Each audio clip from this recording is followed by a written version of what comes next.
السلام علیکم ورحمۃ اللہ وبرکاتہ۔ سورۃ آل عمران آیت نمبر 59۔ بسم اللہ الرحمن الرحیم۔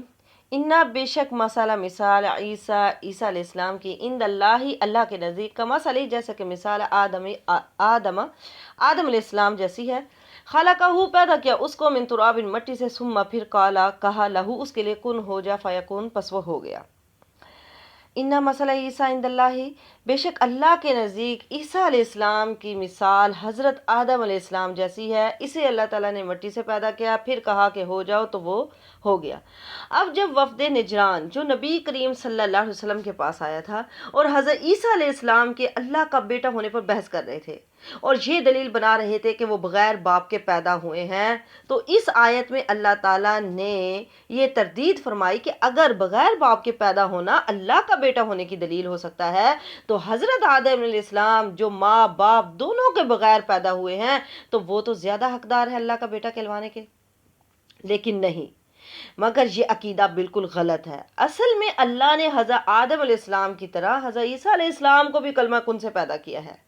ٹھیک ہے، اپنے کلمہ کن سے پیدا کر کے اپنی قدرت کاملہ کو ظاہر فرما دیا ہے۔ اللہ تبارک و تعالی نے حضرت آدم علیہ السلام کو بغیر مرد عورت کے پیدا کیا، ٹھیک ہے، اور اماں حوا کو صرف مرد سے بغیر عورت کے پیدا کیا ہے، اور حضرت عیسیٰ علیہ السلام کو صرف عورت سے بغیر مرد کے پیدا کیا ہے، اور باقی مخلوق مرد اور عورت دونوں سے اللہ تعالیٰ نے دونوں سے پیدا کیا ہے، باقی تمام مخلوق کو، ٹھیک ہے۔ اب اللہ تبارک و تعالیٰ نے اللہ کے نزدیک حضرت عیسیٰ علیہ السلام کی مثال حضرت آدم علیہ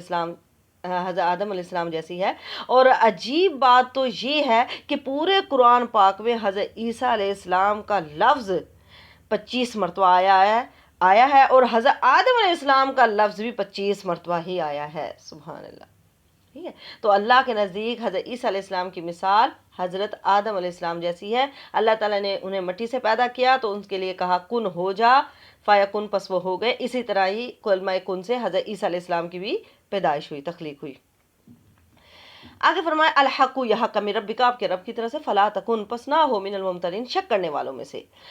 فرمایا کہ یہ حق ہے آپ کے رب کی طرف سے، یعنی حضرت عیسیٰ علیہ السلام کے بارے میں تمہارے سامنے جو حق بیان ہوا ہے یہ حق تیرے رب کی طرف سے ہے۔ کہا گیا اس میں شک و شبہ کی ہرگز گنجائش نہیں ہے۔ یہ خطاب بظاہر نبی کریم صلی اللہ علیہ وسلم سے ہے، مگر مقصد تمام مسلمانوں کو تنبیہ کرنا ہے کہ یہ حقیقت ہے حضرت عیسیٰ علیہ السلام کی اور ان کی پیدائش کی، جو اللہ تعالیٰ نے لوح محفوظ سے اپنی خاص وحی کے ذریعے آپ صلی اللہ علیہ وسلم کی طرف اتار دی تھی، جس میں کوئی بھی شک و شبہ کی گنجائش نہیں ہے۔ یہی حضرت عیسیٰ بن مریم ہیں، ٹھیک ہے، عیسیٰ بن مریم ہیں، مریم کے بیٹے ہیں۔ اللہ کو تو لائق ہی نہیں ہے کہ اس کی کوئی اولاد ہو، ٹھیک ہے، وہ اس سے بالکل پاک ہے۔ آگے فرمایا فمن پر جو حاج کا آپ سے جھگڑے، فی ہی اس کے بارے میں، من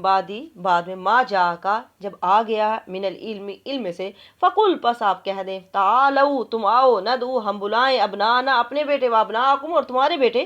و نساءنا اور اپنی عورتیں، و نساءکم اور تمہاری عورتیں، و انفسنا اور ہم خود، و انفسکم اور تم خود، ثم پھر نبتہل ہم التجا کریں، فنجعل پھر ہم کریں، لعنت اللہ کی لعنت، علی الکاذبین جھوٹوں پر۔